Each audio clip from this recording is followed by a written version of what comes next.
আমি খালি কৈছোঁ যে সময়টো বহুত দেৰি হৈছে, লেহেমীয়া হৈছে, বিলম্ব হৈছে আৰু বিলম্বিত আসন বিতৰণে আমাক ক্ষমতা দখলৰ ক্ষেত্ৰত অসুবিধাত পেলাব।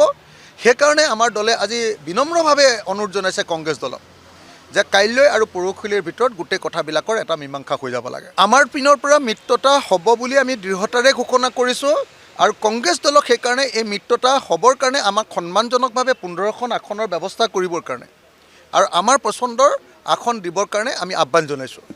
যদি কংগ্ৰেছে আমি ইতিমধ্যে তেওঁলোকে ইতিমধ্যে মানিয়ে লৈছে 15খন দিম বুলি, 15খন দিম বুলি ইতিমধ্যে কথা বতৰা শেষ। গতিকে মানি নোলোৱাৰ প্ৰশ্নই নাই।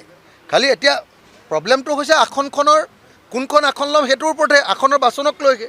গতিকে সেইটো ক্ষেত্ৰত আজিৰ দিনটোলৈকে আমাৰ পচন্দৰ কেৱল 4খন আসন দিছে। আমি বিচাৰিছোঁ যে আমাৰ পচন্দৰ 15খনেই হওক আৰু 15খন নহ'লেও অতি কমে 12খন হ'বই লাগিব। আমাৰ পচন্দৰ 12খন মিনিমাম।